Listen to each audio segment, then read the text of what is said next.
Mi esposa me pidió que no asistiera al parto de nuestro hijo. Hoy entiendo por qué. Llevo varios días sin poder dormir. No sé si alguien va a leer esto completo, pero necesitaba escribirlo, sacarlo de adentro. Porque ya no me lo puedo guardar más. Siento que si no lo cuento en algún lado, voy a explotar.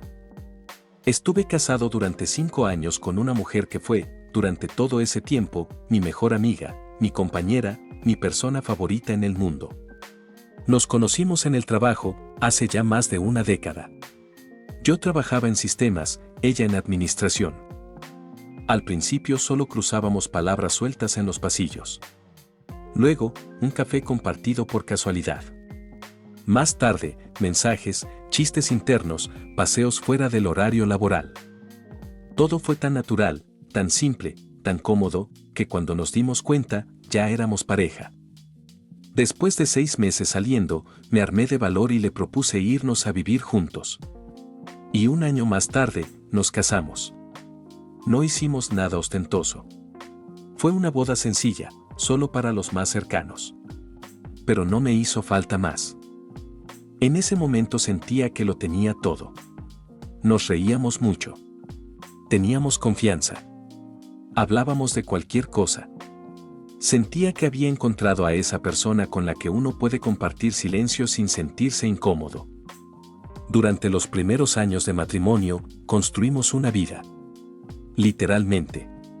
Compramos nuestra primera casa a las afueras de la ciudad. Adoptamos un perro. Tuvimos problemas financieros, sí, como cualquiera. Pero salimos adelante. Siempre sentí que éramos un equipo. Como si estuviéramos enfrentando el mundo, espalda con espalda. Hace poco más de 1 año, empezamos a hablar de formar una familia. Tener hijos era algo que siempre había estado sobre la mesa, pero nunca nos habíamos sentido listos del todo. Hasta que un día, simplemente lo supimos. Fue mutuo. Decidimos intentarlo. Unos 3 meses después, ella llegó a casa con una pequeña bolsita de regalo. Adentro había una prueba de embarazo positiva y un pequeño body de bebé que decía hola, papá. No pude contener las lágrimas. Fue uno de los momentos más fuertes de mi vida. Me sentí completo, realizado, afortunado. Abracé a mi esposa durante minutos sin decir nada. Esa noche, mientras ella dormía, me quedé despierto tocándole la panza, aunque no se notaba aún. Ya lo sentía parte de mí. A partir de ese momento, todo empezó a girar alrededor del embarazo. Fui a todas las primeras citas médicas con ella. Le armé una carpeta con ecografías, recordatorios, análisis. Pintamos juntos el cuarto que sería del bebé. Leímos nombres. Discutimos opciones. Compramos un cochecito aunque sabíamos que todavía faltaba mucho. Yo estaba más entusiasmado que un nene en Navidad. Pero con el tiempo, ella empezó a cambiar. Se fue volviendo más callada, más distante. Se encerraba sola por horas. A veces lloraba en el baño sin decirme por qué. Cuando le preguntaba si algo andaba mal, me decía que eran las hormonas. Que estaba sensible. Que no quería preocuparme. Y yo, en lugar de cuestionar, en lugar de insistir, le creí. Le di espacio. Porque confiaba. Porque jamás se me habría ocurrido pensar mal. Porque era mi esposa, la mujer con la que había compartido más de 7 años de vida. La madre de mi hijo. Luego vinieron cosas más raras, empezó a pedirme que no la acompañara a ciertas citas médicas. Me decía que prefería ir sola, que era más cómodo, que yo tenía trabajo y no quería molestarme. Al principio discutí. Le dije que quería estar en todo. Pero ella se molestó. Y por evitar peleas, cedí. Después, el contacto físico comenzó a desaparecer. Ya no quería abrazos, ni caricias, ni siquiera dormir cerca. Decía que le dolía la espalda, que se sentía incómoda, que necesitaba espacio. Y de nuevo, le creí. Me repetía a mí mismo, es el embarazo, es temporal, todo va a volver a la normalidad. Hasta que, una semana antes de la fecha prevista para el parto, pasó algo que me dejó helado. Estábamos cenando en silencio. Ella jugaba con el tenedor sin comer. Tenía los ojos rojos, parecía angustiada. En un momento, levantó la vista y me dijo: «Quiero que no estés en el parto». Se me paralizó el cuerpo. «¿Qué?», le dije. Pensé que no había escuchado bien. «No quiero que estés ahí. Me da vergüenza. No quiero que me veas así. Es algo muy íntimo para mí». Lo dijo sin rabia, sin frialdad, pero con una determinación que no dejaba margen a discusión. Me quedé en shock. ¿Cómo no iba a estar? Es mi hijo. ¿Cómo podía pedirme eso? Le pregunté si había hecho algo mal. Si era algo personal. Me aseguró que no. Que solo necesitaba privacidad. Que no era contra mí. Discutimos. No grité. Pero no podía entenderlo. Le dije que era injusto. Que yo también era parte de esto.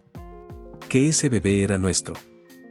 Y me repitió simplemente: «Es mi cuerpo. Es mi decisión. Por favor, respétala». Esa noche dormí en el sillón. No porque estuviéramos peleados, sino porque no podía cerrar los ojos sin pensar que algo no estaba bien. Que algo más estaba pasando. Y que yo no estaba viendo el iceberg que se venía directo hacia mí. Update Post. Volví para contar cómo siguió todo después de esa noche en la que mi esposa me pidió que no estuviera presente en el parto de nuestro hijo. Para quienes no leyeron la primera parte, lo resumo rápido: estuvimos casados 7 años, teníamos una relación sólida, o eso pensaba yo, y estábamos esperando a nuestro primer hijo.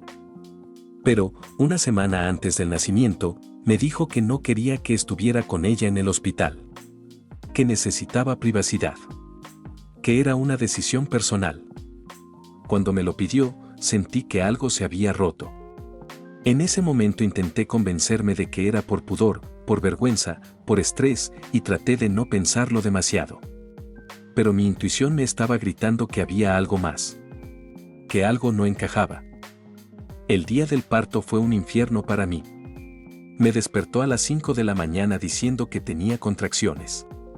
La ayudé a prepararse, manejé al hospital con las manos temblando y traté de convencerla una última vez para entrar con ella.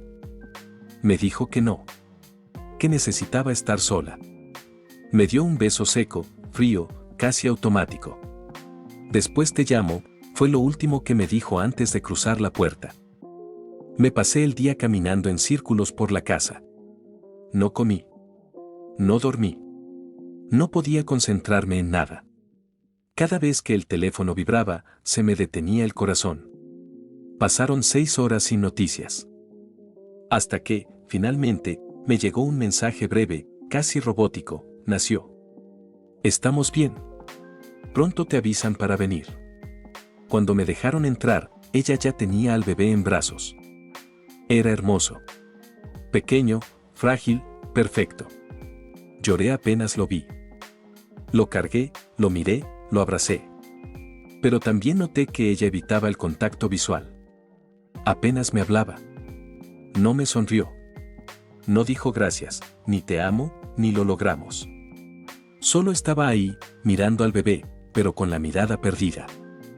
Los días siguientes fueron igual de fríos. Yo hacía todo lo que podía. Me encargaba del bebé para que ella descansara. Cocinaba. Limpiaba. Me desvivía. Pero ella se encerraba en el cuarto con él por horas. A veces salía con los ojos hinchados de llorar. Me decía que era el posparto. Yo trataba de entender. Hasta que una noche, mientras ella dormía con el bebé en brazos, su celular sonó. Normalmente no lo hubiera tocado. Nunca fui de revisar teléfonos. Pero vi una notificación con un nombre que no reconocía. Un contacto guardado como marco cámara con flash. Y el mensaje decía: «Le dijiste que no era suyo». No lo podía creer. Me quedé helado. Lo abrí. Sí, lo leí todo. No me siento orgulloso, pero necesitaba saber. Y lo que descubrí, me destruyó.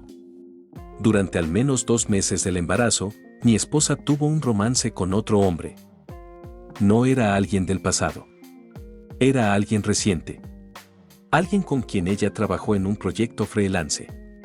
Las fechas coincidían perfectamente con el segundo trimestre del embarazo. Había mensajes, fotos, incluso videos. Ella se quejaba de sentirse sola, de que yo estaba muy ocupado con el trabajo. Él la elogiaba, la escuchaba, le decía que merecía más. Y ella le respondía con un nivel de intimidad que yo creía exclusivo entre nosotros. Y lo peor, en los mensajes más recientes, discutían sobre la posibilidad de que el bebé fuera suyo. Ella le decía que no estaba segura. Que había hecho cuentas. Que no quería romperme el corazón, pero que sentía que debía saberlo. Él le pedía una prueba. Le decía que no podía quedarse al margen sin saber si era su hijo también. Yo me quedé sin aire. Mi cabeza se llenó de imágenes que no quiero repetir. Los abrazos, los planes, los nombres de bebé, los cuadros en la pared, todo se desmoronó. Esa noche no dormí. Me fui al living. Me senté con el perro a los pies, mirando el monitor del bebé en silencio. Lloré como nunca. No por rabia, sino por la traición. Por haber creído ciegamente. Por haber amado sin dudar. Ahora estoy en un punto donde no sé qué hacer. No sé si enfrentarla ya o esperar una prueba. No sé si quiero saber la verdad o si ya la sé y solo estoy negándola. Pero si sé algo, ese bebé no tiene la culpa. Y yo lo amo. Aun si no lleva mi sangre. Aun si todo fue una mentira. Pasaron 3 días desde que descubrí los mensajes. No comí bien. No dormí. El bebé lloraba por las noches y yo, desde el sofá, me tapaba los oídos y lloraba también. No podía mirar a mi esposa. No podía tocarla. No podía mirarme al espejo sin sentirme usado, tonto, reemplazable. Era como si toda la vida que habíamos construido juntos, cada cumpleaños, cada viaje, cada palabra bonita, hubiese sido escrita por otra persona, en otro idioma que yo ya no comprendía. La casa era silenciosa. Los pasos de ella parecían más pesados. El llanto del bebé más agudo. El tiempo más lento. Me sorprendía a mí mismo mirando por la ventana como si estuviera esperando que alguien viniera a decirme que todo había sido un mal sueño. Pero no lo era. La traición era real. El dolor era real. Y, sobre todo, la confusión era insoportable. No sabía si lo peor era que me había sido infiel o que me había mentido durante tanto tiempo. No sabía si lo más grave era que el hijo no era mío, o que había estado dispuesto a darlo todo por él, aún sin saber la verdad. Dormía con el teléfono en la mano, repasando los mensajes, leyéndolos una y otra vez. Tratando de encontrar una señal, un punto de inicio, algo que me dijera dónde se rompió todo. Hasta que una mañana, mientras ella amamantaba al bebé, me miró. No como quien quiere seguir ocultando algo, sino como quien sabe que ya no hay nada más que ocultar. Bajó la vista. Suspiró. Y dijo: tenemos que hablar, ¿verdad? Asentí. Me temblaba la mandíbula, pero me mantuve en silencio. Ella comenzó a hablar. No se defendió. No inventó excusas. Lloró. Admitió todo. Dijo que se había sentido sola. Que yo estaba tan ocupado con mi trabajo, tan enfocado en ahorrar para el futuro, que ella comenzó a pensar que yo ya no la veía como antes. Me dijo que no lo planeó. Que fue un error. Una necesidad de sentirse deseada. Que él la escuchaba. Que él la miraba diferente. Que duró poco. Pero que fue suficiente para destrozarnos. Me dijo que dejó de verlo cuando se enteró del embarazo. Que se aferró a la idea de que era mío. Que lo necesitaba creer. Y que cuando empezaron a surgir las dudas, ya no tuvo valor para hablar. Me dijo que pensó decírmelo antes del parto, pero que el miedo a perderme fue más fuerte. No lloré. No grité. No rompí nada. Solo dije una frase. Necesito una prueba de ADN. No por ti. Por mí. Ella no discutió. Asintió. Sabía que no tenía derecho a oponerse. Pasaron 2 semanas. 2 semanas de convivencia helada. Nos turnábamos para cuidar al bebé, apenas hablábamos. Yo sentía que me estaba hundiendo. Que la vida que conocía se estaba apagando lentamente. En las noches, mientras el bebé dormía, me encerraba en el baño con el celular, leyendo otras historias similares, tratando de entender si alguien había logrado perdonar algo así. Si alguien había logrado seguir. Pero todo lo que encontraba era más dolor. Más finales. Más despedidas. El día que llegó el sobre, mi corazón latía tan fuerte que me dolía el pecho. No lo abrí frente a ella. Salí de la casa. Me subí al auto. Manejé hasta un estacionamiento vacío. Lo abrí con manos temblorosas. Asterisco asterisco 0.00% de probabilidad de paternidad, asterisco asterisco. Tuve que leerlo 3 veces. No era mío. No llevaba mi sangre. No tenía mi ADN. Y aún así, yo lo amaba. Lloré durante media hora, con la cabeza sobre el volante. El llanto no era solo por el niño. Era por todo. Por los años, por la confianza rota, por el esfuerzo ciego, por haber sido tan ingenuo. Me di cuenta de que nunca más volvería a ser el mismo. Volví a casa en silencio. Ella me vio cruzar la puerta. Lo supo. Me miró con los ojos hundidos, ojeras profundas, el rostro pálido de alguien que no ha dormido en semanas. Se sentó. Y esperó. Me acerqué despacio. Me senté frente a ella. Y le dije: me voy. No hubo pelea. No hubo súplicas. Solo lágrimas. Ella sabía que ya no quedaba nada por salvar. Le dije que iba a hacer lo correcto. Que firmaría lo que hiciera falta. Que ayudaría con el bebé si lo necesitaba. Que el niño no tenía la culpa de nada. Pero que yo ya no podía más. Esa noche hice la maleta. Guardé mis cosas. Le dejé una carta. No porque creyera que merecía palabras bonitas, sino porque yo necesitaba escribirlas. Necesitaba soltarlo todo de una vez. Decirle lo que no pude gritar, que me rompió, pero que algún día iba a sanar. Que no la odiaba, pero que ya no la amaba. Que lo había dado todo, y que ahora solo me quedaba irme. Dormí en casa de un amigo. Desde entonces han pasado casi 4 semanas. Aún no encuentro un nuevo lugar fijo. Pero estoy en paz. Sigo llorando a veces. Sigo pensando en ese bebé. Sigo viendo su carita en mis sueños.